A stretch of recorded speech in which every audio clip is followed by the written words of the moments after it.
Salut les amis, on se retrouve pour une nouvelle vidéo. Une vidéo où on va parler de ce match Bayern Munich-Paris Saint-Germain qui aura donc lieu ce soir à 21 h. Et on va en parler de ce match parce qu'il est super intéressant et surtout parce que les deux équipes ont un besoin critique de points. Si on regarde un petit peu le classement, le Bayern Munich est 17ème avec seulement 6 points et le PSG est 25ème hors des places qualificatives avec seulement 4 points. Donc pour le PSG, c'est encore plus critique que pour le Bayern Munich, même si ça reste important. Donc pour les deux équipes, ce serait super comme résultat d'obtenir les 3 points. Donc voilà, les deux équipes vont devoir évidemment se livrer une bataille acharnée pour essayer d'obtenir le plus de points possible, ce qui risque d'être compliqué pour les Parisiens et comme pour les Bavarois, qui vraiment, comme je l'ai dit, se retrouvent dans une situation assez complexe en Ligue des Champions. Si on regarde un petit peu les compositions probables, je ne suis pas d'accord avec ce qui pourrait être aligné. Même si on a vu tout de même le retour de Nuno Mendes qui a été réintégré dans le groupe, également le retour de Presnel Kimpembe et de Gonzalo Ramos, qui sont donc tous les trois dans le groupe et qui pourraient peut-être jouer face au Bayern Munich. Du côté des Bavarois, on a un Konrad Laimer qui pourrait retrouver un poste d'arrière droit, même si je pense qu'on verra Rafael Guerreiro dans cette position. Et nous avons donc Manuel Neuer. Alors Manuel Neuer est normalement incertain face à nous et ne devrait même pas jouer. Donc voilà, pour ce qui est des compositions comme ça qui ont été annoncées par FotMob, c'est pas tout à fait ça, même si on verra évidemment du Goretzka au milieu de terrain, étant donné la blessure d'Alexandar Pavlovic et de Joao Palinha. Donc voilà, c'est peut-être ce qu'on pourrait voir. Maintenant, de ce qui a été annoncé, du côté du Paris Saint-Germain, on pourrait avoir une composition un petit peu différente. Et là, je vais vous montrer ceci, parce que tout à l'heure, je vous montrerai moi la composition que j'essayerai. Mais dans la presse, on a eu quelques infos comme quoi on pourrait avoir potentiellement un Ousmane Dembélé qui pourrait retrouver un poste axial comme face à Marseille. Donc pourquoi pas, hein, j'ai envie de vous dire. Dembélé justement pourrait retrouver ce fameux poste axial qu'il avait eu face à Marseille. Donc il prendrait la place d'Asensio et peut-être que sur le côté droit on aurait donc un Lee Kang-in ou un Kolo Muani, ce qui pourrait être assez intéressant. C'est une option qui me paraît plutôt intéressante. J'aimais beaucoup Dembélé dans ce poste axial et moi je trouve qu'au milieu du terrain justement il nous offre des options de relance, des meilleures options de relance, et justement le PSG l'a souvent mis quand ils avaient peur d'être pressés très très haut. Donc voilà, ce sera le cas face au Bayern Munich. On risque d'avoir du mal à ressortir les ballons parce que je pense que ce Bayern Munich aura la possession. Et si je vous montre un petit peu les stats de ce Bayern Munich, par exemple si on prend le match face à Augsbourg, regardez un petit peu, 80% de possession. Ils avaient totalement écrasé la rencontre, en marquant à la fin, mais n'empêche que si on regarde vraiment les menaces du Bayern, ils ont totalement écrasé la rencontre. 80% de possession, c'est tout bonnement énorme. Et globalement, je ne pense pas que ce sera 80% pour le Bayern Munich face à nous, mais n'empêche que ça devrait être des stats particulièrement hautes. Donc voilà, ça ne m'étonnerait pas du tout. Le Bayern Munich, pour moi, aura la possession. C'est quand même une équipe qui, sur le début de saison, n'a jamais été en dessous des 60%. Donc voilà, je pense que ce Paris Saint-Germain n'arrivera pas à imprimer une maîtrise ou un contrôle face au Bayern Munich. Et du coup, je me dis que Dembélé dans ce poste axial qui pourrait nous aider à relancer les ballons, ça pourrait être très intéressant.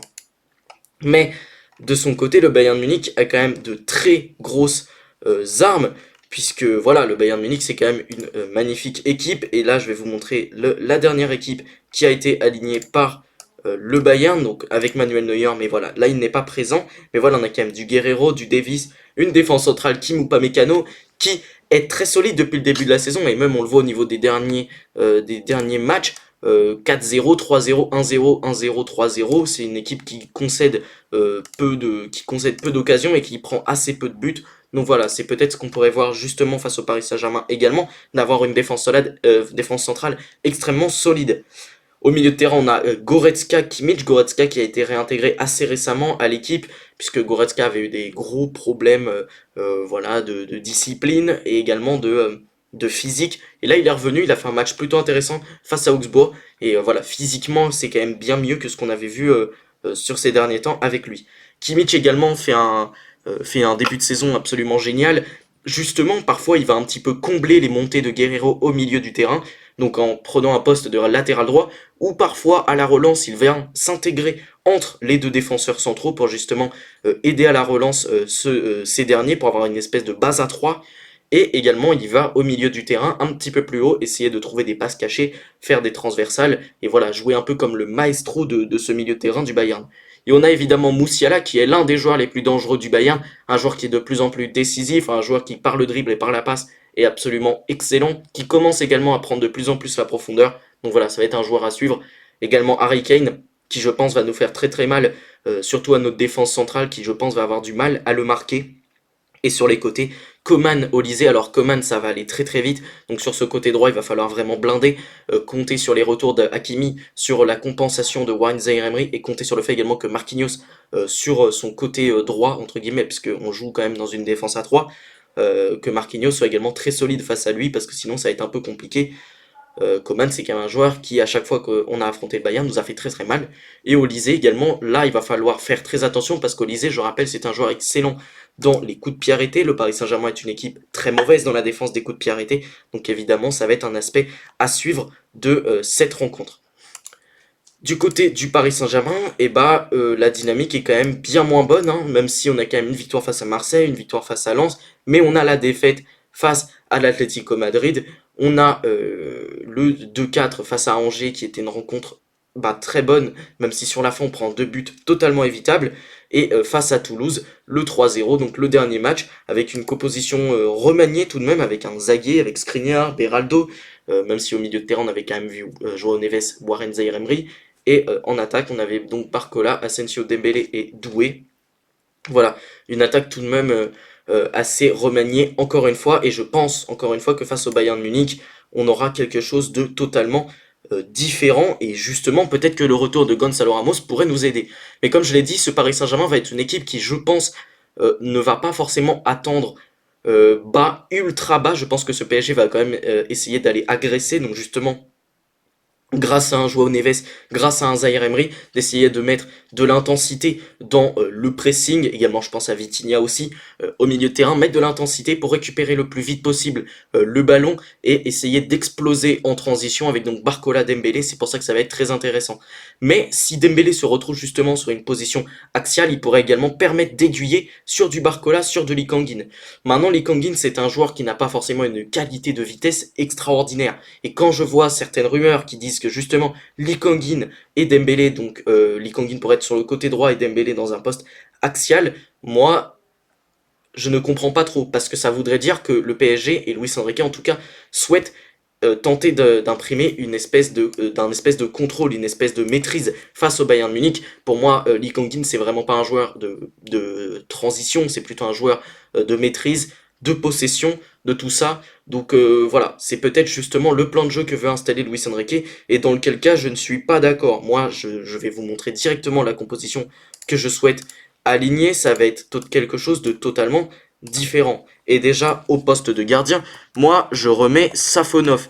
Pourquoi? Parce que Donnarumma, ça y est, j'en ai marre de lui. Il nous a coûté beaucoup trop de buts depuis le début de la saison. Il est déjà à 1,6 buts qu'il nous a coûté sur ce début de saison en Ligue des Champions. Je veux tester Safonov dans le grand bain. De toute façon, c'est un match qu'on risque de perdre quoi qu'il arrive. Mais justement, j'ai envie de tester Safonov pour voir si lui pourrait pas nous sauver un petit peu le match éventuellement. Sur ce poste de latéral gauche, Mendes est un peu juste, et surtout Mendes est un joueur qui n'est pas excellent à ce poste depuis le début de la saison. C'est pour ça que je mets Pacho à ce poste de latéral gauche, parce que pour moi Pacho, à la relance, c'est assez bon. Défensivement, c'est très costaud. Je pense que face à Michael Olise, il pourrait justement ne pas prendre un bouillon comme pourrait le prendre Nuno Mendes. Offensivement, il apportera moins, ça c'est sûr, que Nuno Mendes, mais par exemple dans des transversales, dans des ballons piqués, il pourrait justement essayer de lancer un petit peu Barcola dans la profondeur sans forcément nous découvrir. Et surtout Pacho, c'est un joueur qui est plutôt bon dans les duels aériens, et justement pour gérer peut-être un Harry Kane, ça peut être intéressant. À côté de lui, en défense centrale, je mets donc Skriniar, parce que Skriniar, sur ces quelques matchs qu'il a joué avec le Paris Saint-Germain, c'est plutôt bon. C'est un joueur qui, même si l'année dernière n'a pas été excellent en Ligue des Champions, a quand même de l'expérience de cette compétition, notamment avec l'Inter, où justement en Ligue des Champions il avait été excellent. Donc voilà, moi j'essaie de donner ma confiance à Skriniar, qui également sur les duels aériens s'est amélioré récemment, a une bonne défense sur les coups de pied arrêtés. D'ailleurs, les coups de pied arrêtés de Toulouse n'ont pas été très dangereux lorsqu'on avait Skriniar justement. Donc voilà, je le tente également. Je pense que surtout à ce poste de central, puisque voilà, je le précise, ça va être une défense à 3, puisque Hakimi latéral droit, je ne fais pas durer le suspense, devrait monter énormément, et donc on devrait avoir quelque chose comme ceci, et en central, on pourrait justement ne pas voir son déficit de vitesse. C'est pour ça que je le tente à ce poste de défenseur central. Évidemment, l'autre défenseur central, mais qui sera plutôt côté droit, et bah c'est Marquinhos. Évidemment, Marquinhos, le capitaine, ça ne bouge pas, qui justement pourrait apporter de la vitesse dans cette défense centrale. Sur le côté droit, bah, ça ne bouge pas, je mets Hakimi, le meilleur joueur parisien depuis le début de la saison pour moi en Ligue des Champions, et peut-être même toute compétition confondue. Ça me semblerait logique si on dit ça.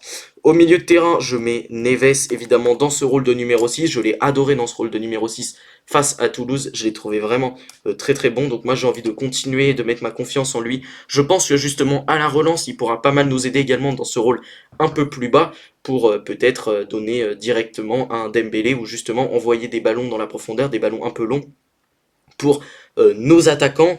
Donc voilà, je mets Neves dans ce rôle de numéro 6.